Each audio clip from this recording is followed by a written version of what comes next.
Hello everyone, how are you all? I hope all are good. Student, today in this video I am going to start with the topic distinction between particle and wave. Right? So here are some points, total 4 points are there. Number 1 point is a particle occupies a well-defined or localized position in space. And first point in wave, a wave is delocalized or spread out in space. Second point, two particles cannot occupy the same position in the space. In other words, we can also say that the particles do not interfere with each other. Second, two or more waves can exist simultaneously in space. In other words, they can interfere with each other. So third one, if two or more particles are present in the same region in space, their sum is equal to the number of individual particles. And in wave, if two or more waves are present in the same region, then due to interference, the resultant wave can be either similar or bigger than the individual waves. And last point, particles can be counted, wave cannot be counted. So out of these four theoretical questions are like, maybe suppose you have to write or two differences between the particles and wave, so any two you can write. So these are the point of difference. Next is the derivation of Bohr's postulate of quantization of angular momentum from de Broglie relation, right? So one of the main postulates of Bohr's theory is that the angular momentum of an electron is an integral multiple of h upon 2 pi, right? That is nh upon 2 pi. The postulate can be derived with the help of de Broglie concept of wave nature of the electron. So here we are going to derive that postulate of Bohr's. Okay. So the postulate can be derived with the help of de Broglie concept of wave nature of the electron. Consider an electron to be moving in a circular orbit of radius r around the nucleus. If the two ends of the wave frame meet to give a regular series of crest and trough, it is said to be in phase. And in case they do not, then the electron wave is said to be out of phase.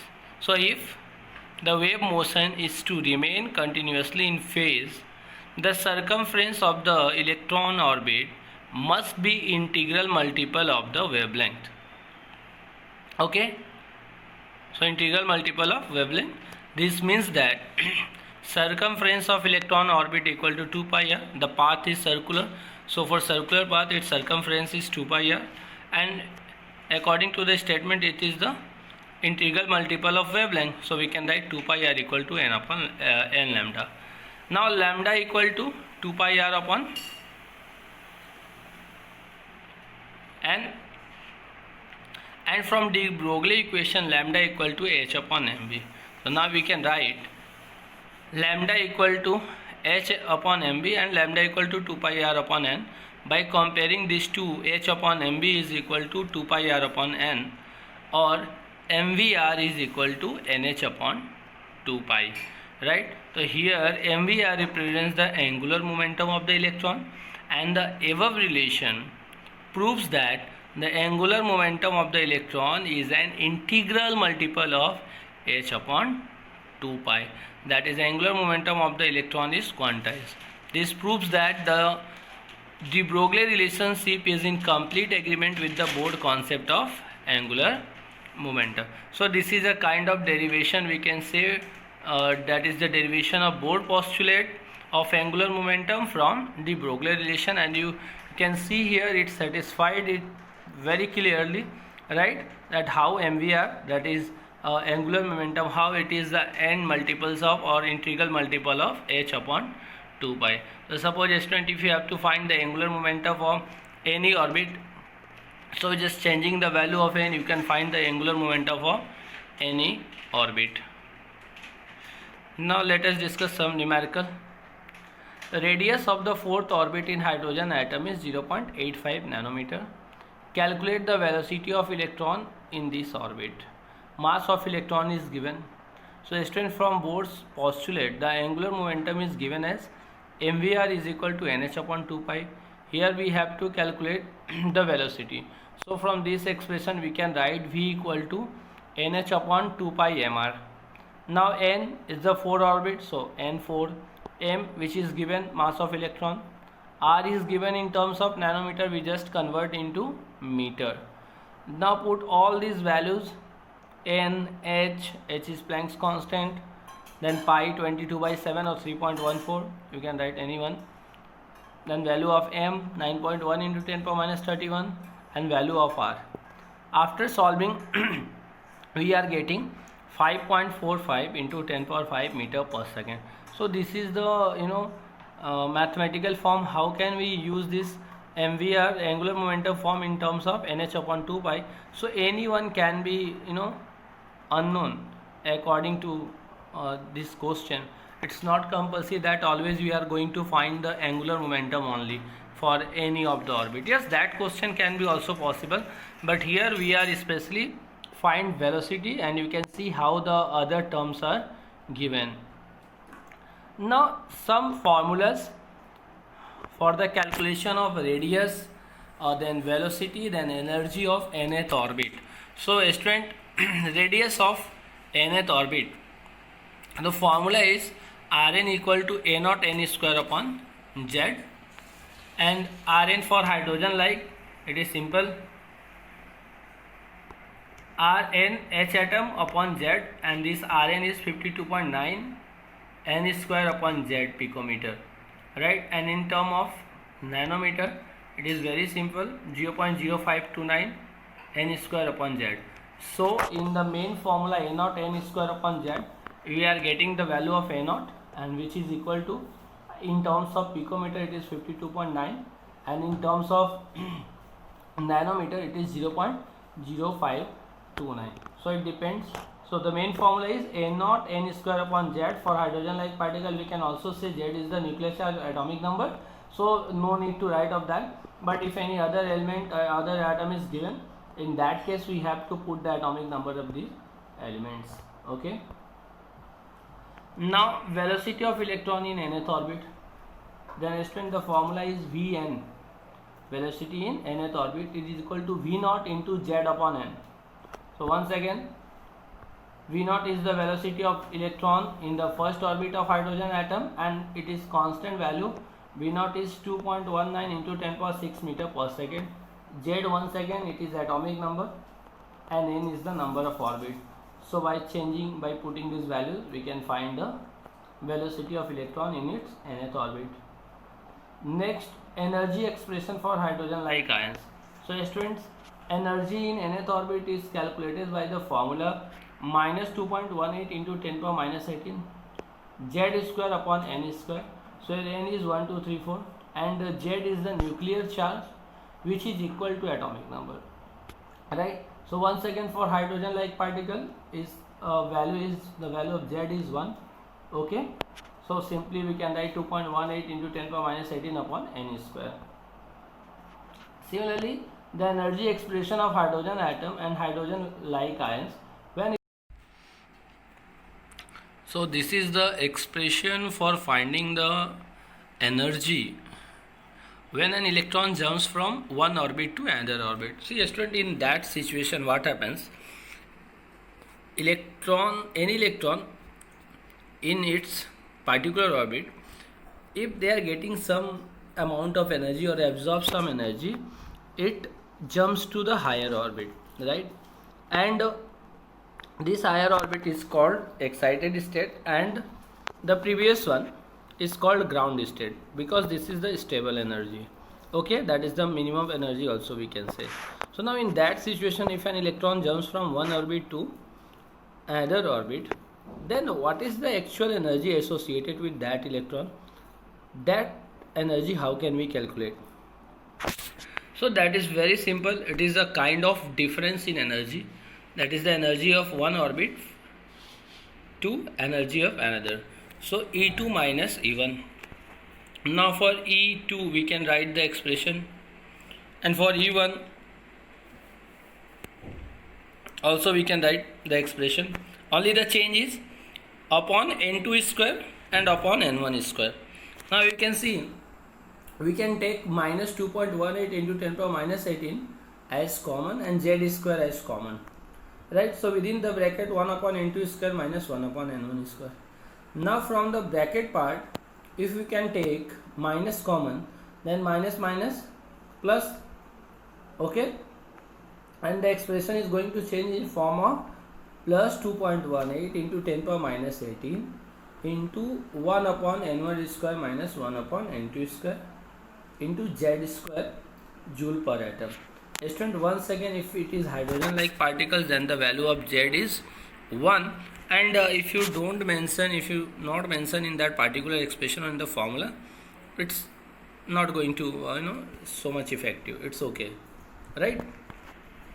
And always here the n1 is the first value and n2 is the second value. Always this is the change, right? So either if there is a question electron jumps from second orbit to fourth orbit or from 4 to second, in both the case the fourth value means 4 is the value of n2 and 2 is the value of n1, right? Because when electron absorb energy, it jumps to higher state, and when it loses energy, it's come to the lowest energy state, right? And lowest energy state is called ground state and higher energy state is called the excited state. Okay student, so I hope there is no any confusion in these particular values. Okay, now do some numerical. So here is the question: calculate the wavelength of an electron moving with a velocity of 2.05 into 10 power 7 meter per second. So your velocity is given and the constant part is electron. Student, listen carefully. Here we are finding wavelength, right? Velocity is only given. So first we have to pick the correct formula, that which formula we are going to apply it. So after getting the formula, yes, we have the relationship between the velocity and wavelength with the lambda equal to h upon mv, right? So now you think what is the value of h? So h is constant, and then what is the value of m? Mass. So here if mass is not given, that means we have to take the constant value, that is the mass of electron, which is 9.11 into 10 power minus 31. So after putting all these value of h, m and v, we can calculate wavelength. Just after putting all this value, after solving, we are getting 3.55 into 10 power minus 11 meter. Okay student, so the units are very much important. These are the unit. In that form only you can express the value. Let us see another example. An electron is moving with a kinetic energy. So now kinetic energy is given. Calculate its de Broglie wavelength. That means lambda we have to calculate, and mass of electron is given. H is also given. Now if you have to calculate wavelength, so like previous question, you can see wavelength lambda equal to h upon mv. So we have h, m, and if we can calculate v, so very simply we can find lambda. So from this kinetic energy, we know very well kinetic energy equal to half mv square. So then putting the value of kinetic energy and value of m, we can calculate the value of first the value of v square, and then for v, that is the square root of the value which we obtained in v square, right? So you can see the expression half mv square is equal to 2.275 into 10 power minus 25 joule. Then v square equal to 2 into 2.275 into 10 power minus 25 upon m. Then after putting the value of m, we are getting v square equal to 0.5 into 10 power 6 meter square per second square. Now we have to calculate v only, then we find square root, right? So 10 power 6 is changes to 10 power 3, and the square root of 0.5 is 0.707. So now we have v also, m and h are given. So just apply the formula lambda equal to h upon mb, and putting all this value after solving, we get 1.026 into 10 power minus 6 meter, and in standard form you are going to convert into nanometer.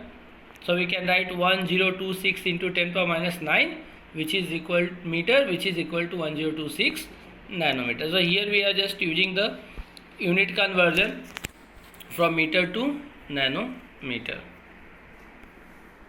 Okay, so I hope you understood all these numerical problems. Okay,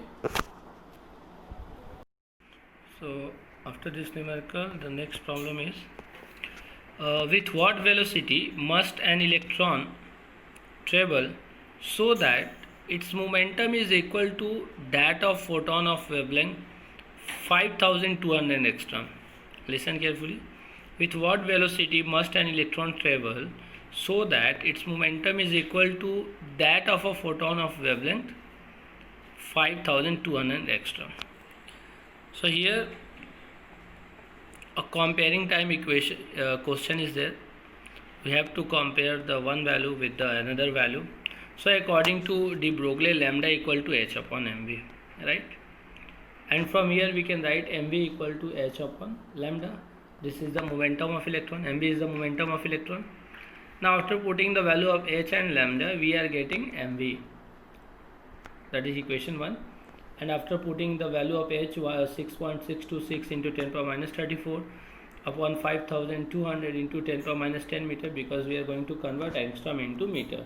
So after solving, we are getting 1.274 into 10 power minus 27 kg meter per second.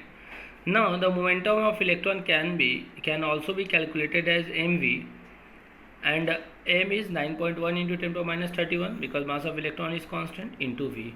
So now from equation 1 and 2 we can write 9.1 into 10 power minus 31 into v is equal to 1.274 into 10 power 27 kg meter per second. Then for v equal to 1.274 into 10 power minus 27 upon 9.1 into 10 power minus 31. Now student, after solving we can get the value of v is 1.4 into 10 power 3 meter per second. So this is a kind of comparing type question. We are finding the value of momentum from one given data and then compare and put in another relation, and we find the velocity. Now our next topic is Heisenberg uncertainty principle. Okay, so we have seen that according to de Broglie relationship, a microscopic particle such as an electron has both wave and particle character. In 1927, Werner Heisenberg, a German physicist, pointed out that we can never measure simultaneously the exact position and the exact momentum of the microscopic particle, which are as small as electron, right? And simultaneously we cannot measure the exact position and exact momentum of any electron like particles, right? It means we can measure, if you are going to measure position, then we cannot measure momentum. If momentum, then cannot measure position.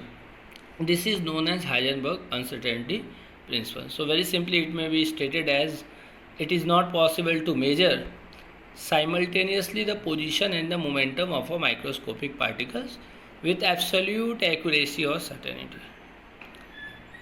Alternatively, the principle may also be stated as the product of uncertainty in position and uncertainty in momentum of a microscopic particle is always constant and is equal to or greater than h upon 4 pi.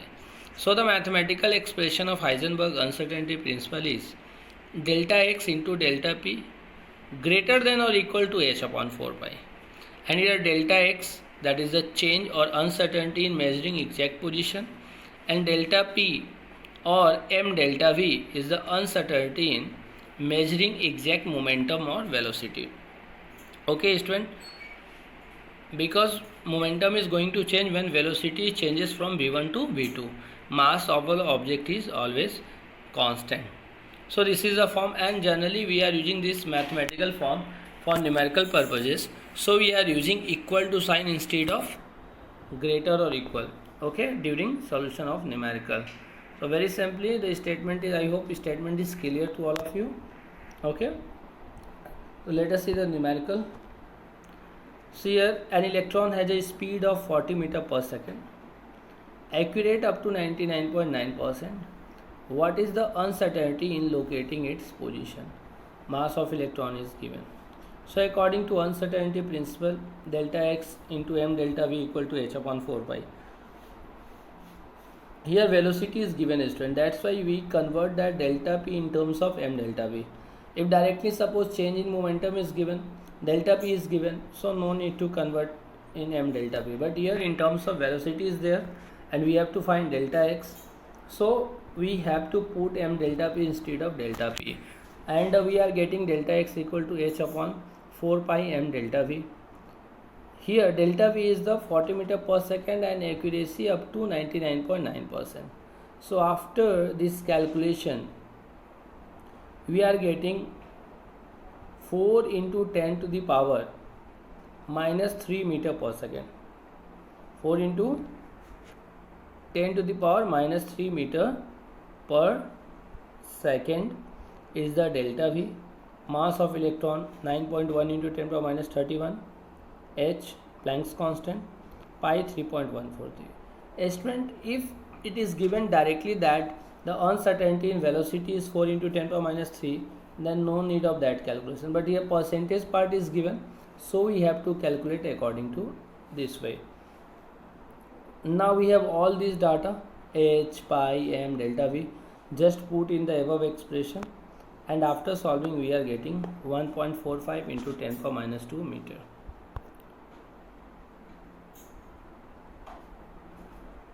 See student, this is a simple question.